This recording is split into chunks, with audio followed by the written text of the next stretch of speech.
নাম প্রকাশের 1 বছর পর অবশেষে মেয়েকে নিয়ে প্রকাশ্যে এলেন বলিউডের তারকা দম্পতি রণবীর সিং ও দীপিকা পাডুকোন। দীপাবলির উৎসবকে কেন্দ্র করে এই তারকা জুটি প্রকাশ করলেন তাদের একমাত্র কন্যা দুয়া পাডুকোন সিং এর প্রথম ছবি, যা মুহূর্তেই ছড়িয়ে পড়েছে সোশ্যাল মিডিয়ায়।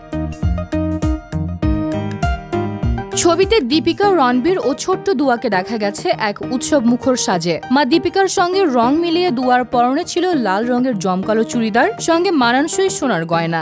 মাথায় দুই পাশে ছোট ঝুঁটি বেঁধে দিয়েছেন দীপিকা নিজেই। অন্যদিকে রণবীরের পরনে ছিল সাদা ঘিয়ে রঙের রাজকীয় শেরওয়ানি। তিনজনকে একসঙ্গে দেখে অনুরাগীদের উচ্ছ্বাস ছিল চোখে পড়ার মতো।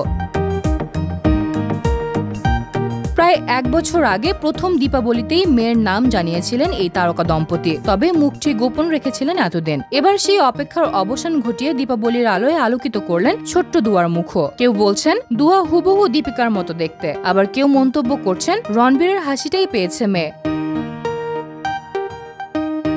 2018 সালে বিয়ে করেন দীপিকা ও রণবীর। 6 বছরের সুখের দাম্পত্য জীবনের পর 2024 সালে তাদের ঘরে আসে কন্যা দুয়া। কন্যার জন্মদিন ও দীপাবলির আনন্দ একসঙ্গে ভাগ করে নিয়ে ভক্তদের ভালোবাসায় ভরিয়ে দিলেন বলিউডের এই প্রিয় দম্পতি।